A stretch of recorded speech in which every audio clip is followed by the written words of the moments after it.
Hello, everyone, and welcome back to another episode of The Push with Nick and KP. We are back once again to continue our WrestleMania project. This time we have moved on to WrestleMania 14, which took place on March 29th, 1998, in Boston, Massachusetts, at the Felice Center. The announced attendance for this WrestleMania was 19,028, and this was the largest North American gate in 6 years and is often referred to as the kickoff mania of the Attitude Era. We kick off the show with a tag team battle royal. Quite a few teams. I'm not even going to go through all the lists because there are so many. But KP, any team stand out here? And of course, what'd you think of the opening contest to kick off WrestleMania 14? I mean, not to sound obvious, because the match just seemed to go one way and it seemed to have one job. Yeah, the team that stood out was Legion of Doom, and that seemed to be exactly what they tried to do for this one. I think they were the only team that had like a proper entrance coming down to the ring. Seemed to be quite a surprise that they were even in this matchup. This being a WWF Tag Team Championship Number Contenders Battle Royal, obviously meaning that the winners of this one goes on to face the Tag Team Champions. I think it was in about a month's time after this, or something like that. Please correct me if I'm misremembering that, but yeah, regardless, the winners of this one will face off for the Tag Team titles very, very soon afterwards. The match itself, it was kind of meh. There wasn't really anything to it. It was a very run-of-the-mill standard battle royal that after every elimination occurred, it just sort of was like, okay, right, well, that's another team gone. Let's move on to the next one. It had that very, step-by-step vibe, in my opinion. And there wasn't really a lot to note on this one. Just a couple of things, really, I guess. The Godwins, they attempted to stop the LOD from winning the match in the end. After they were eliminated, they were using buckets to strike over their heads and to basically stop them from capitalizing against the Midnight Express. And yeah, I don't know. It was okay. It was fine. The Legion of Doom won, and they are the number one contenders for the tag team titles. But yeah, I feel like it was basically meant just to show them off and to get them back into the swing of things. That's what I got from it. That's the vibe I had. So I guess in that case it worked. But yeah, it just wasn't a very special battle royal. It's pretty standard and pretty basic in my opinion. I gave it a 4.5 out of 10. And yeah, I guess it was just LOD's showcase and return, I suppose, really. That's what I took from this. What about you, though? You got a bit more to say about it in a positive light? No, not really. And my rating is the exact same. Gave it a 4.5. And yeah, the ending being the new Legion of Doom and the new Midnight Express. Yeah, it just didn't was very just kind of there. And I think there could have been a better show. Um, but yeah, everyone seems to love Legion of Doom, especially their new manager or whatever you want to call her. They were quite fond of her, so I guess that worked in that aspect. But yeah, I certainly think we've seen better kickoff matches to Mania. Um, just as an example, I think this next match would have been a great opportunity to kick off the match. This had Taka Michinoku going up against Aguila. I can't recall exactly if that's it, but I believe it's something along the sort. So apologies for the name butchering there if I did. But this is for the light heavyweight championship, and Michinoku was the champion at the time, and this was obviously both of their WrestleMania debuts. So this is essentially the cruiserweight division before we had it. KP, what did you make of the second match, WrestleMania 14? This is quite a fun match. I think when you go back and watch, like, pretty much every WrestleMania match up until this point, this has a very different tone to any of those matches before, and any of the matches really that followed on this particular show. It's very, very different because it's a light heavyweight championship matchup. So naturally, you've got two cruiserweights in the ring. It's very high paced, very energetic, very fast, all throughout. And yeah, there was just a lot of energy throughout this matchup, which made it quite fun. It was one that you didn't want everyone to take your eyes off of because both men were just sort of like flying around. And yeah, it was probably the first real sort of cruiserweight style match at WrestleMania, I think, up until this point. Correct me if I'm wrong. We've had, guys who are smaller than this, but in terms of like your typical lucha libre style, I think this is like the first matchup we did get in this sort of category, and I thought it was quite good. I quite liked it. It wasn't like a classic or anything, but in terms of just showing off the style and just sort of like just introducing people maybe to a brand new showcase of wrestling, I think it did a pretty good job of that. And I think Taka, Michinoku, and Aguila, I think they both did very, very well here during this matchup. And in the end, you get Taka hitting his patented Michinoku driver, which I think a lot of people do know of nowadays, is used in wrestling. He would hit that after hitting a drop kick to a mid-air Aguila, which was quite a cool spot as well, completely just, taking him out of the capacity there. And after that, Michinoku driver gets the win and retains his lightweight heavyweight championship. I enjoyed this match. I thought it was quite fun. I gave it a 6 out of 10. Like I say, it wasn't like an all-time classic or anything, but just to sort of like get things, off to like quite like a nice pace. This could have been a good opening matchup. I think it could have been, but obviously on second of the card, I still think it did a good job for where it was, and I liked it. I think just the lucha libre style is something that I've always been kind of interested in, and this is definitely one that hopefully went down really well with people at the time. So yeah, I thought it was decent. Yeah, we've come to build a high expectation of these cruiserweight matches. The 205 brand that we had not that long ago. It's probably longer than it seems now, but that definitely raised the bar for us and what we expect from these kind of matches. But this certainly was a nice kind of opening bit to that division on the WrestleMania stage. Certainly doing things that most people couldn't do and quicker than they could for the ones that could actually do it. So I thought this was a great spot, and the crowd was definitely intrigued. Maybe a bit shocked, like, oh wow, being able to do all this, very different than what they're used to in the WWE pace, especially at that time when the bigger guys were definitely, the king of WWE for sure. But we were slowly kind of seeing that transition over the last, 5 or 6 manias from the bigger guys to the smaller guys. And this is another instance of just that. I give this one a 6.5 out of 10. Like I said, we have a very high bar for these kind of matches now, but it was cool to see. And Michinoku driver, as you mentioned, we see quite often now. Seeing that used for the first time on the Mania stage was a neat moment. Getting off the next match, we have Triple H with Chyna once again, going up against Owen Hart. Of course, Triple H defending his European Championship, and a bit of a spot here. Owen Hart, I was talking that leg injury. That was, of course, tied to kayfabe storyline here, but the injury was legitimate, and Owen took off that boot on the day of Mania. So considering all that and the match that he delivered, I think just speaks volumes to Owen as a character. The fact that he was able to pull that off was pretty impressive. And another bit of an unusual bit here is that Chyna was actually handcuffed to at time commissioner of WWE, Sergeant Slaughter, to prevent her from helping out Triple H, which has been a common theme throughout his past matches. So, with all that in mind, writing definitely on the wall there. What'd you think of this match, KP?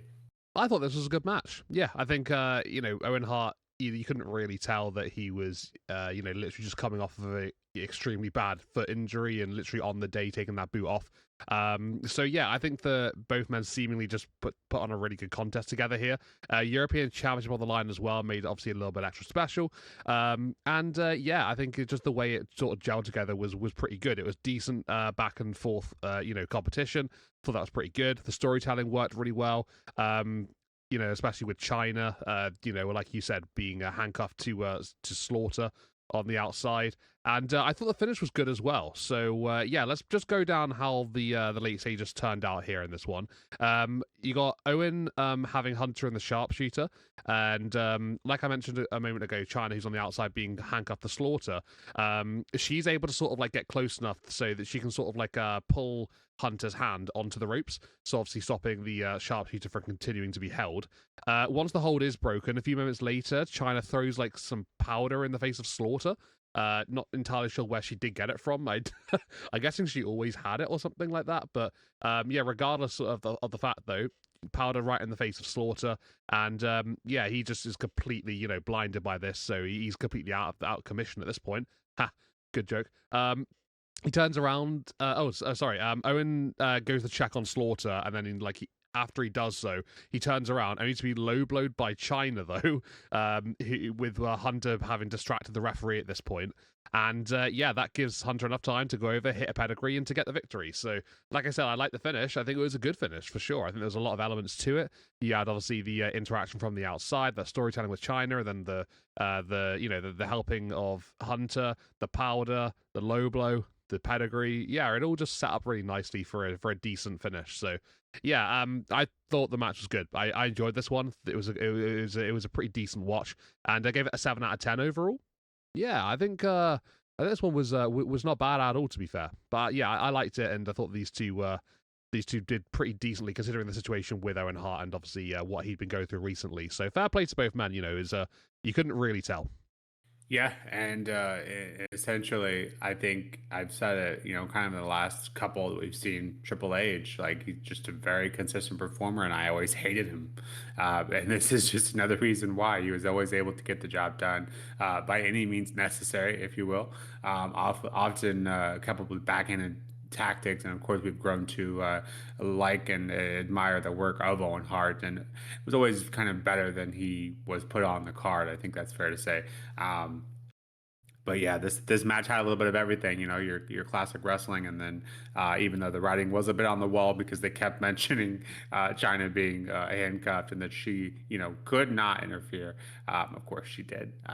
It's going to take more than just a handcuff to one guy to allow her. But they did do a good job of kind of selling how frustrated she was with the whole situation. But yeah, more of the same, and just makes Triple H just look like the ghastly heel that he is. So yeah, it was a fun contest, bit of storytelling, and a great wrestling match to boot. So what more can you ask for? I too gave this one a 7 out of 10. Getting on to the next match, we have a very kind of turning of the tables here, very different look, and that is Marc Mero and Sable going up against the artist formerly known as Goldust and Luna Vachon. Luna Vachon has claimed that she was threatened before this match that if she so much as scratched or bruised Sable in any way, shape, or form, that she would not be employed anymore. So, with that, KP, what'd you make of this mixed tag team match? Okay, so I don't know if this is going to come across as surprising or not, but I really liked this match. I had a great time watching it. I thought it was extremely entertaining. I thought that they did a great job of telling a story throughout the match itself. Everything sort of seemed to build up towards Sable being tagged in to take out Luna, and for those two to scrap with one another.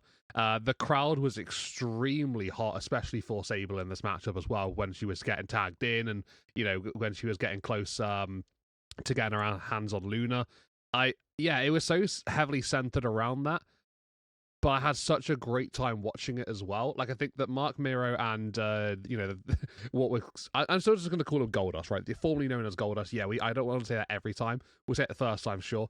But yeah, Mero and Goldust, I think that they were obviously sort of like playing second fiddle in this matchup because it seemed to mostly just be based on Sable and Luna.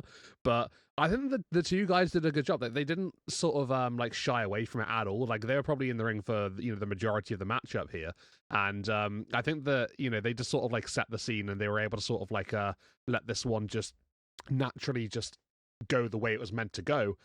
Everyone sort of just like seemed to play their part here, and they all had like a little role to play, and it just set up for what was a pretty good finish as well. You've got a Sable who hits a TKO on Luna. This is after a couple of attempts. I think she went for one a few moments earlier, just before she does hit the actual one. And yeah, when she goes for the cover, the crowd are really, really hot for it, and they're counting with her. And when it gets to 3, it's a big pop as well. So yeah, just everything seemed to lead up to that moment, and it was a really sort of like a coming together part, I think.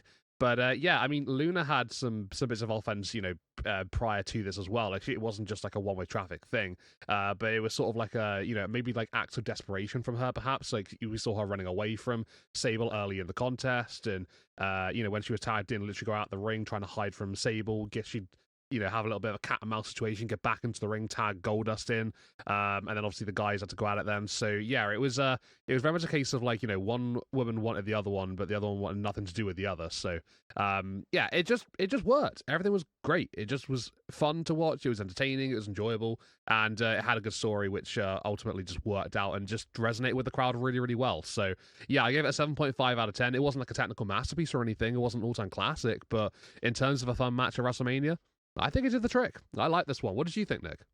Yeah, my biggest note was kind of, as you mentioned, was the definition of a hot tag and that of Sable, because the crowd just were all about her. Maybe that's kind of where the threat came from on Luna's behalf, because it was already known, I'm assuming, how over she was at the time, and essentially her job was to make Sable look, better than she actually was. And honestly, I felt like that was done. She looked great. As you kind of alluded to, everyone looked good here. Mero obviously is a storied character, and as obviously Goldust is as well. So they kind of were kind of playing second fiddle to the women here, which is a very, very nice change of pace because it's been a long time since we've seen the women. And when they are debuted on Mania, or when they are featured on Mania, it is usually a very short capacity. So this was a breath of fresh air for sure. And yeah, it's able to get the win here, and the crowd just absolutely adored her. Definitely played a part in this match, and I think probably making it seem like it was actually better than it was. And crowds do have that, they do have that effect on sometimes. So I give this one a 7 out of 10. So not too far off from yours. But yeah, this was just a fun match. I feel like that's kind of the theme for most of the matches on WrestleMania this year, is you either get a quality contest and or good storytelling, and this was no exception. The one exception we do have is the next match, which is The Rock with the Nation of Domination going up against Ken Shamrock for the Intercontinental Championship. Obviously, The Rock defending. KP, this one was a bit strange, but how'd you view it? Yeah, strange is a great way to describe this. I don't really know what the main goal was to be here, except for maybe to make Ken look very, very good. And I think they achieved that. So if that was the goal, then I guess fair play, mission accomplished. It was a pretty quick match. It didn't last very long at all. I don't know how long it clocked in at, but it couldn't have been any more than a few minutes for this one, really. But it was decent for what we got, I suppose. Just wish it would have lasted a bit longer, and the finish was just bizarre. So Ken locks in an ankle lock and makes The Rock basically tap out immediately. It's an extremely quick tap out. And initially he wins the championship, and Ken's he's just won the IC title at WrestleMania. Great moment, right? Well, I guess not really. He didn't seem to just want that to be it. He keeps the ankle lock locked in. We get members of the Nation of Domination coming into the ring, looking to avenge Rock. Ken deals with each one by one, ending with Mark Henry. And then he locks in another ankle lock. With that one locked in, we've got Farouk who comes down, seemingly to help The Rock. He gets up onto the apron, but instead of actually helping or doing anything, he just gets off the apron, jumps off, and heads to the back. So, just leaving Rock to be in the clutches of Ken Shamrock, and I guess, just sort of like finalizing that, Farouk wants nothing to do with The Rock anymore. So, there was that situation there. Once that is all happened with Farouk, Ken does break the ankle lock eventually as officials get into the ring to separate him from The Rock. He then starts hitting several officials with belly-to-belly suplexes because he's just, very frustrated with everybody being around him and stuff, and, telling him to stop and all that lot. Doesn't want anyone telling him what to do. The Rock, at this time, is sort of being, put on a stretcher, and he starts getting pushed up the ramp. Then, immediately after that, an announcement is made over the tannoy that The Rock actually won the match because the referee reversed his decision and has disqualified Ken Shamrock for his post-match shenanigans. So, obviously, Ken, in an absolute rage, just charges after The Rock, just goes straight after him on the stretcher, takes him off of it, and lays him out sort of like in like the near the ramp area, and then he just walks off afterwards. So yeah, this one was bizarre to say the least. The match was quick. It was chaotic afterwards. There was some sort of turn from Farouk on the Rock. Ken just completely lost it. The decision was reversed, and then Ken lost it again. So yeah, it was wild. It was a weird segment. I give it a 5.5 out of 10 because as much as I think it's a bit odd, I did enjoy it. I just wish it was a bit of a longer match, I guess, is my main takeaway from this one.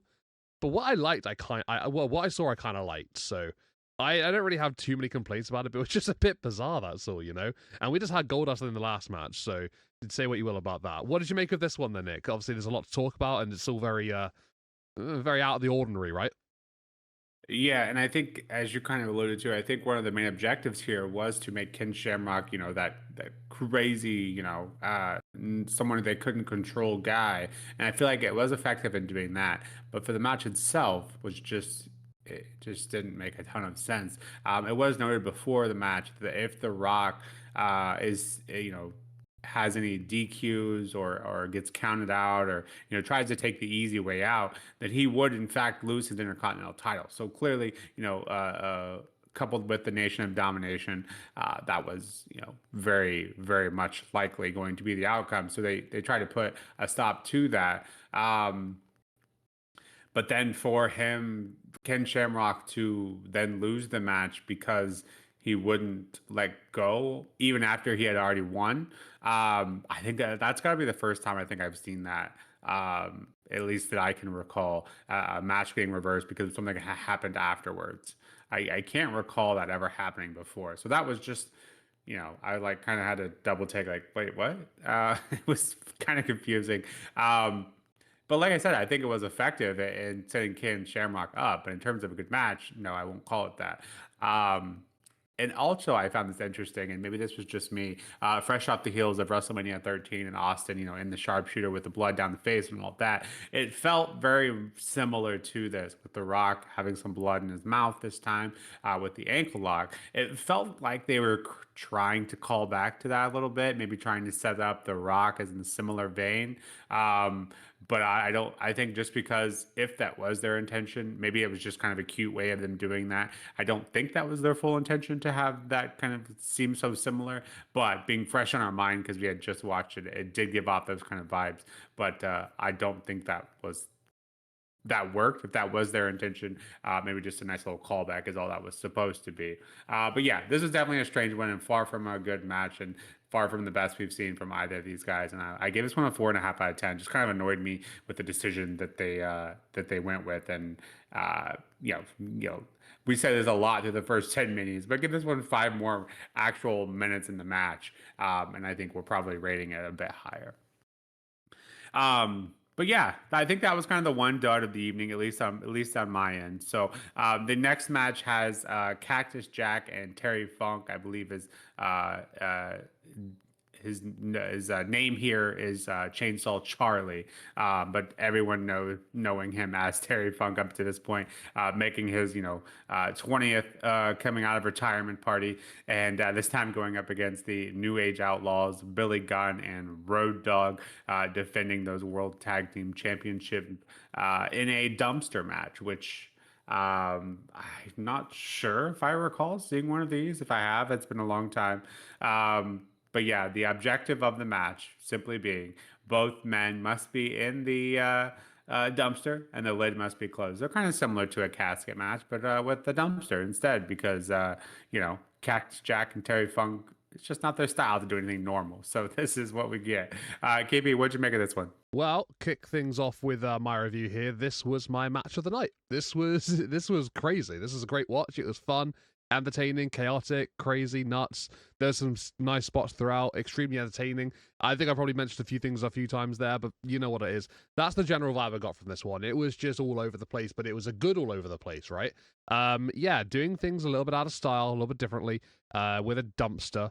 I mean, who would have thought a dumpster match would be considered to be up there with the better matches of the WrestleMania for this show? Hey, look, it just worked, right? New Age Outlaws putting the titles on the line here, the WWF Tag Team Championships up against Cactus Jack, and I'll just call him Terry Funk. Chainsaw, no.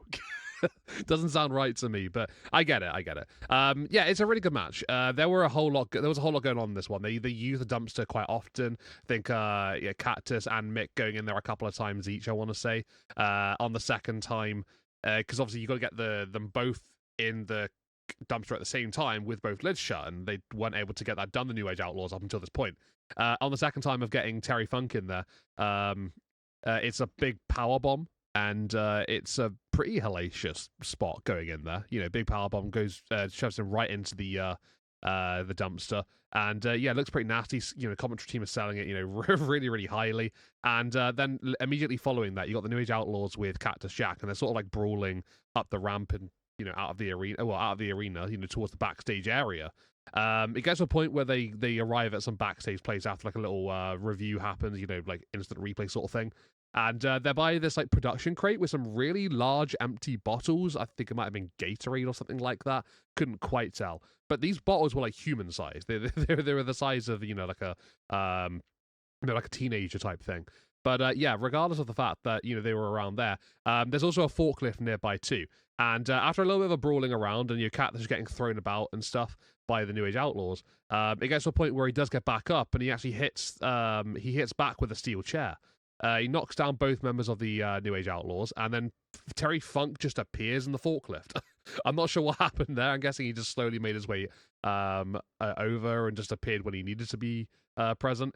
And yeah, the New Age Outlaws get put on top of this forklift on the pallet that's, you know, that it's got on it, and Terry just sort of like drives them both over to, very conveniently, a different dumpster that's backstage, and yeah, drops them both in it. Cactus Jack shuts the lids, and there you have it. It's the end of the matchup right there and then, with Cactus and Terry winning the WWF Tag Team titles. So yeah, this one was a really fun match. I had a great time watching it. Like I said, it was just one of those matches that you don't want to take your eyes off, because it's I wouldn't say it's so much a car crash, but it was just a pretty hellacious, non-stop sort of chaotic contest that I think it had a little bit of everything. It had carnage, it had, you know, animosity, had teamwork, and just it was just nuts, like, just generally speaking. But it was a good type of nuts. You know, it was fun to watch. I gave it an 8 out of 10. Like I said, this is my match of the night. Just think it had a little bit of everything, and you know, it's just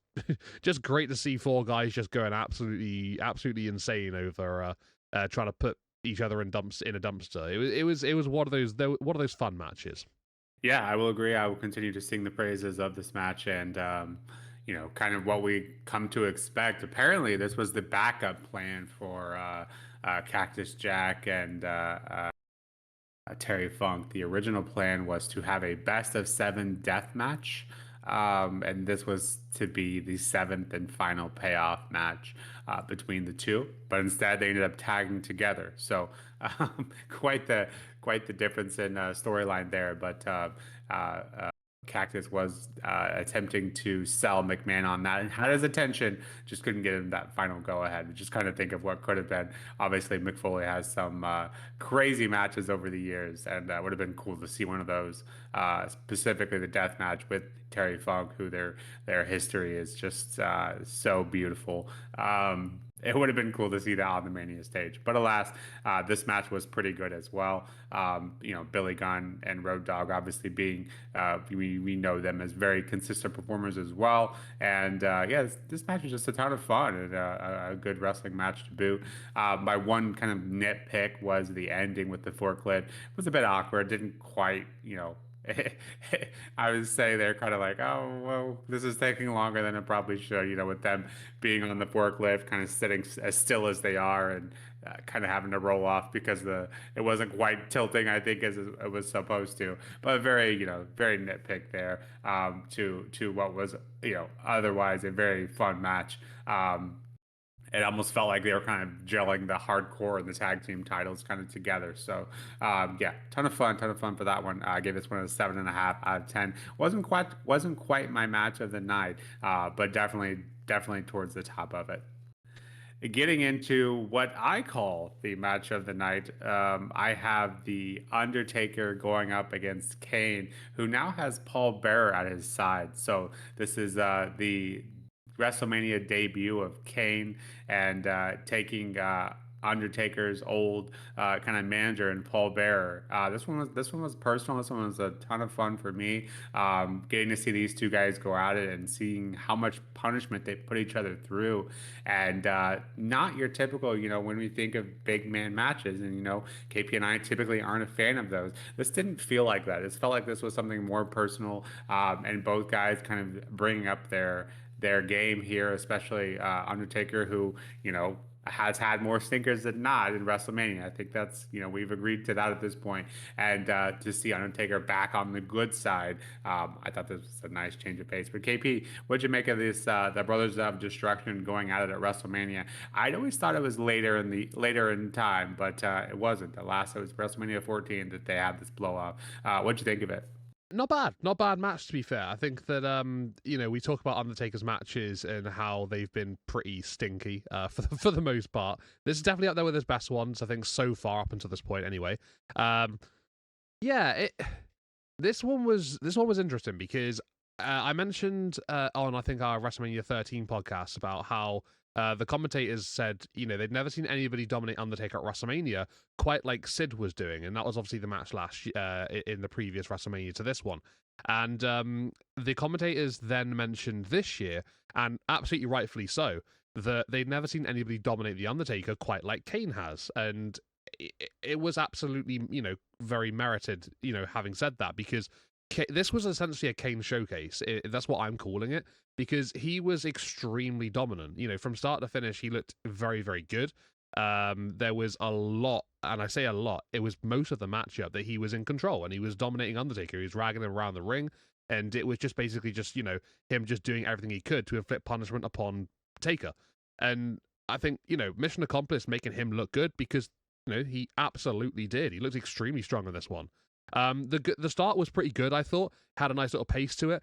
It got to a point in the middle where I thought it was a little bit meh. It slowed down in pace and it was very progressive. But that was obviously part of making Kane look good. So you can see the sort of like the way that the match was meant to be. Starts off kind of hot and then just slows down a little bit whilst Kane's dominating, and then gets to the end where things pick up a little bit. Naturally, that's just a general match flow. So not really too critical about that, but it is something that I did pick up on. The match felt big. So mission accomplished with that one, right? This was a huge matchup, and it definitely felt it when you were watching it, which is, ideal. It gets to a point in the end where the Undertaker does get back into the swing of things. He starts to fight back, and he hits a choke slam on Kane. Then he follows up with 2 tombstone power drivers, and Kane Kane is able to kick out of both of them.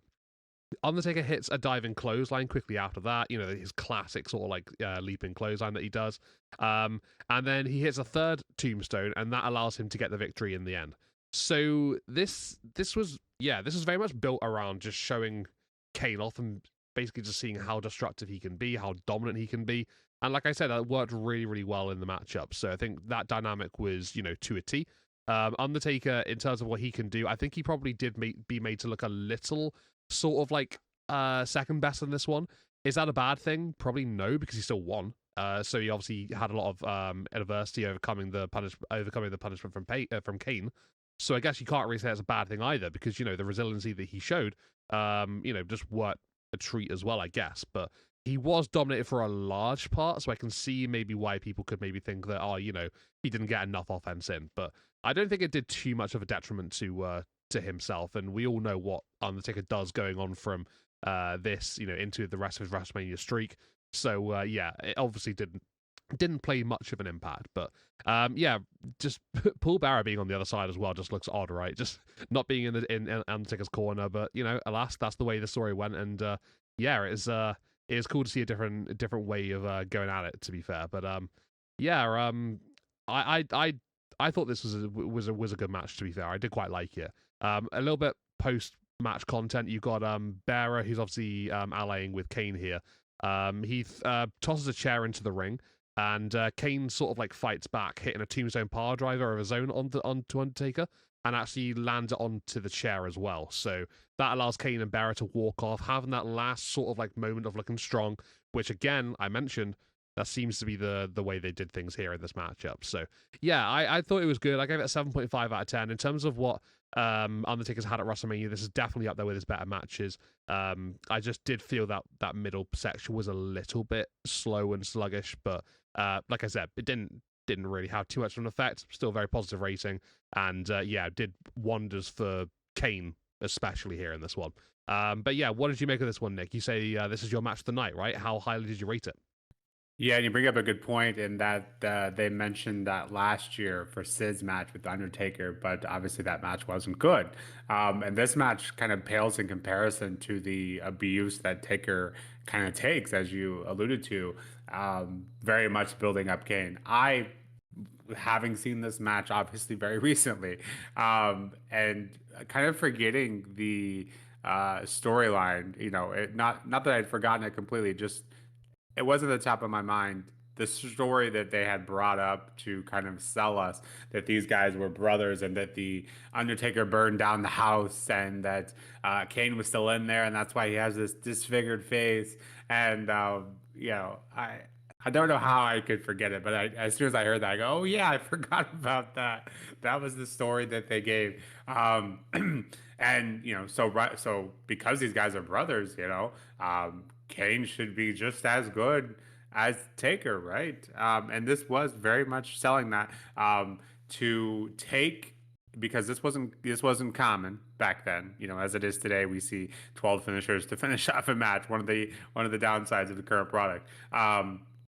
This was not common back then. So to see Kane kick out of not one, not two, but then take three tombstones to take down Kane was a very impressive feat. And even after that third, he kind of does that. We see Hogan do that a bunch back in the day, where he kicks out kind of right after the 3 count, and Kane kind of did that here, which I think is okay in this instance, and that it continues to help set up this other monster. And I will confidently say that without this match, I don't think Kane's character would have worked near as well because the audience and the commentary team are, especially you could see it from the audience, they're shocked at what they're seeing.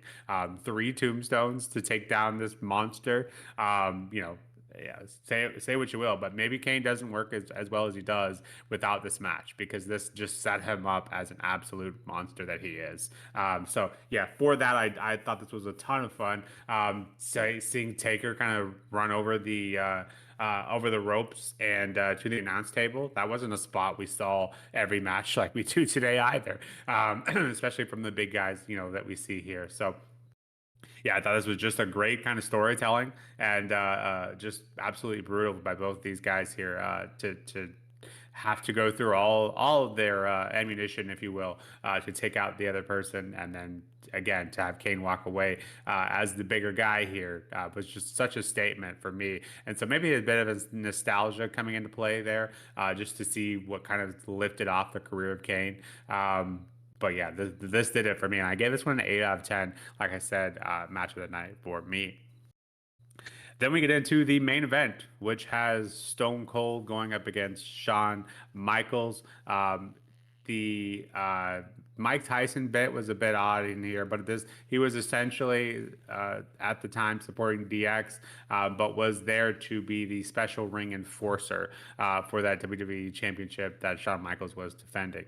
Um, Interesting bit here. Austin has said in an interview that Undertaker was waiting in Gorilla with taped fist, ready to pummel Michaels if he didn't do what he was supposed to do here. Obviously, Michaels has that notorious bad guy, bad boy persona, and very stubborn and selfish. So Undertaker was ready. So already kind of seeing that locker room leader mentality there, waiting if Michaels didn't do what he was supposed to. But KP, what'd you make of this main event? Yeah, this is good. This is a good match. Not bad at all. I think that for doing what it needs to do, I think it did basically that. Michaels pretty much dominated a large part of the contest, and then Austin showed a lot of grit, which is obviously what we've seen a lot from him. During the biggest moments of his career, and going into this particular matchup, off the back of an absolute all timer last year with Bret the Hitman Hart, he showed enormous amounts of grit then. I think he definitely followed up and doubled down in this match as well because like I said, a lot of it was dominated by Michaels and Steve was able to sort of like overcome that in the end, and it led to a pretty decent finish with an extremely large and big monumentous moment. So yeah, I thought this was a good contest. It gets to a point in the end where the referee gets caught in the corner. Michaels sort of like squashes against him and sort of like squishes him into the turnbuckles. So the referee's out of commission here. He's completely done. And with the referee down, Michaels and Stone Cold have a bit of a back and forth, as they have been throughout the matchup. And Austin then hits a stunner. So obviously with no referee, you're thinking in this one, oh, what's going to happen here then? But in this matchup, we do have Mike Tyson, who's acting as a special enforcer for the contest. And he is quickly on the scene. He's actually, wrapping a DX shirt, so he's generally known as like being part of DX at this point anyway. And yeah, to the surprise of Shawn Michaels and to the commentary team as well, because they're selling this moment pretty highly. Mike Tyson, without a shadow of a doubt in his mind, just quickly gets into the ring and does one of the fastest 3 counts you will ever see.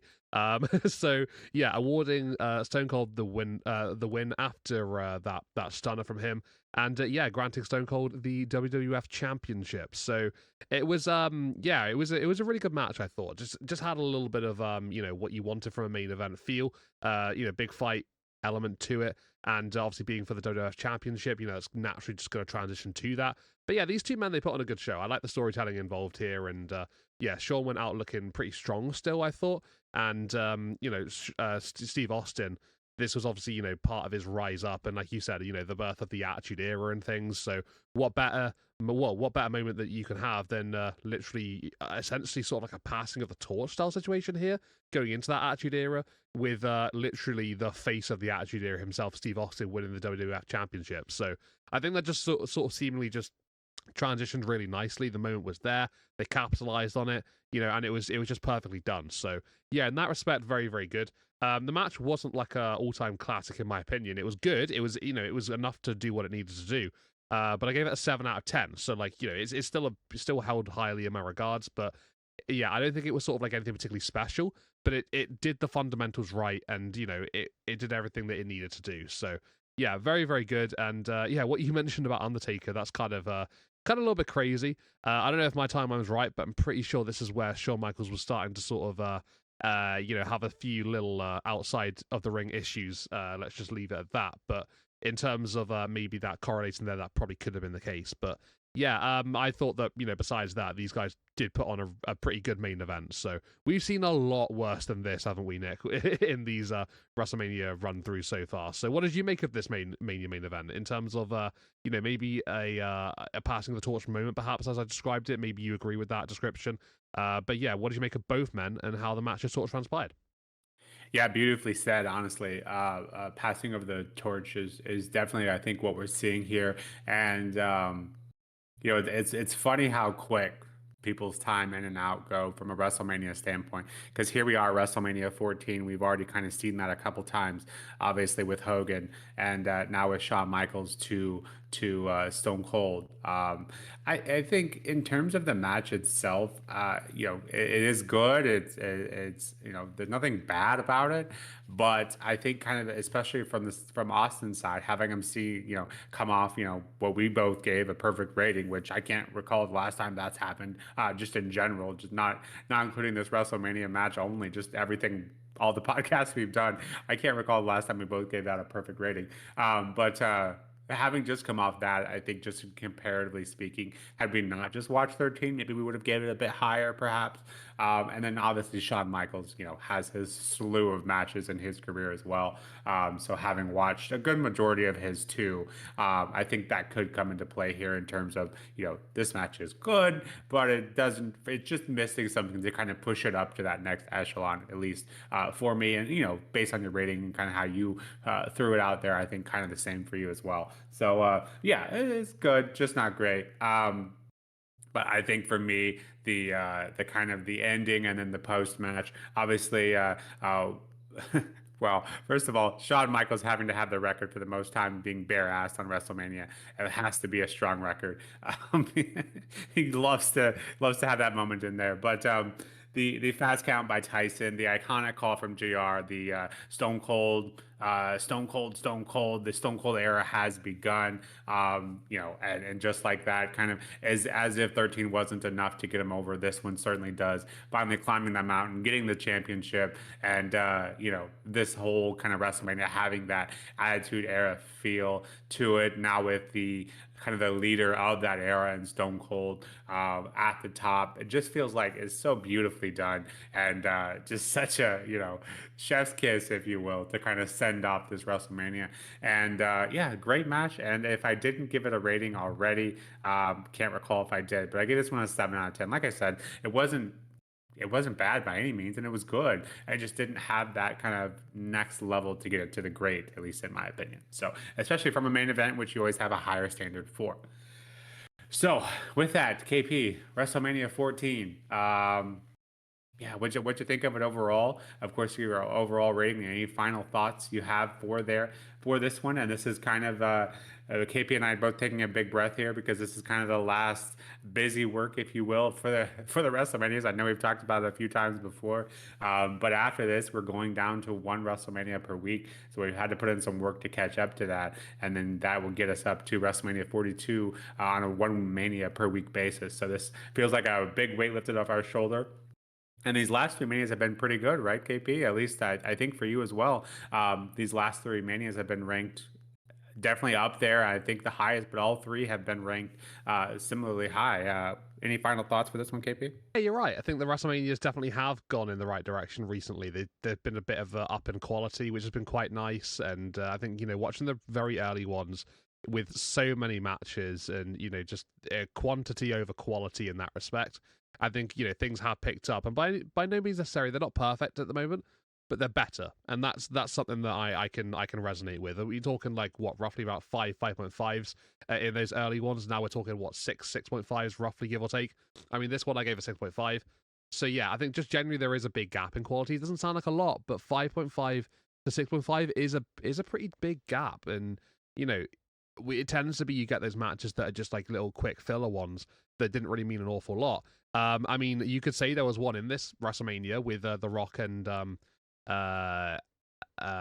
Ken Shamrock, but and then maybe the Battle Royal, I suppose, as well. But I mean, even still, they both meant something, right? You had the title match in one of them, and you had a number one contenders match in the other. So there was something to take away from both of those, and talking points for sure, especially in the Rock and Shamrock match. But yeah, I think just generally speaking, the quality is a lot higher. So yeah, 6.5 for this one I think is pretty good. There wasn't like an absolute standout moment in this WrestleMania. That's mainly my main concern and critique from this one. Obviously, last year we had Stone Cold and Bret Hart, which was obviously insane. But yeah, there was no sort of like all-time moment in this one. Maybe that's just my main sort of a little bit of feedback from that. But yeah, just a fun WrestleMania. Like, just matches that I haven't seen before that I really enjoyed, like, Michinoku and Aguila for the Light Heavyweight Championship, and then for, Sable and Marc Mero against Luda and Goldust. I wouldn't have expected that to be hella entertaining, and it absolutely was. It was a really good watch. It was fun to see. Terry Funk, Cactus Jack throwing New Age Outlaws into a dumpster for the WWF Championships. Again, so much fun. Really good to see. And Undertaker getting into the swing of things now. Hopefully, maybe, we'll see, with his WrestleMania streak. It just did a few things right, and I like that, to be fair. You can get a WrestleMania where you got a few moments you can take, a few things you can sort of go, remember that when that happened? Okay, that was great. So yeah, I think that's what you want to have, and I think this did deliver on that respect. So what about this one for you, Nick? And just get a look at that logo a second. I mean, look at that. That is an interesting logo. I'm not entirely too convinced on it myself, but maybe just my last little bit of bad feedback on this WrestleMania. What did you make of the whole show? Yeah, they kind of dropped the taglines for the WrestleManias there for a bit, but they kind of brought one back for this one being DX rated. It's it's interesting, but you had what, one, two, three matches with DX members in it, so I guess you could make the case that that does apply here. But yeah, it definitely is been on the upward trend for WrestleMania. The as you alluded to, this match didn't have that all timer. For me, just being the highlight was the tag team as well as the Undertaker Kane match, but not being clinics by any means, but being memorable matches, but definitely not ones I'll put in like a top 10 of all time, which WrestleMania 13 did have. But on the other side of that same coin, the lows aren't near as low as they were for those first. I'll say 10. First 10 WrestleManias had some pretty low points that just kind of had us scratching our head and kind of slamming our head into to the desk, if you will. But yeah, it definitely has improved. And I kind of thought that'd be the case as we got closer to what I would consider my nostalgic era and the wrestlers that I knew and grew up with, and then getting into just overall better matches. Like the matches are better in terms of, and from a wrestling standpoint, they're quicker paced and just typically what you and I prefer. And so it's just kind of I kind of thought that would be how the trend would go. The first would be slow and rough to start, but as we get closer to modern day, that we'd continue to like them more and more, and that has kind of potentially set up to be the case. Not to say we're not, we won't get a stinker here, but now having moved on to just one per week after this WrestleMania 14, and we still have quite a few to go. So we'll wait and see. But yeah, for this one, like I said, didn't have that monumental match, kind of as you alluded to, but was pretty consistent. And just like that, 3 WrestleManias in a row with an average of at least 6. This one coming in at 6.5, which is one of the highest ones. So take that for what you will. Definitely feels like we're picking up that pace here. But with that, that is WrestleMania 14 in the books. And this has been the latest WrestleMania review. And this has been the latest episode of The Push. If you like anything that we're putting out here, please let us know in the comments below. Have anything to add? Please feel free to do that as well. Don't forget to hit that like and subscribe button, as that helps us out tremendously. But until next time, this has been The Push with Nick and KP. We'll see you next time. Take care.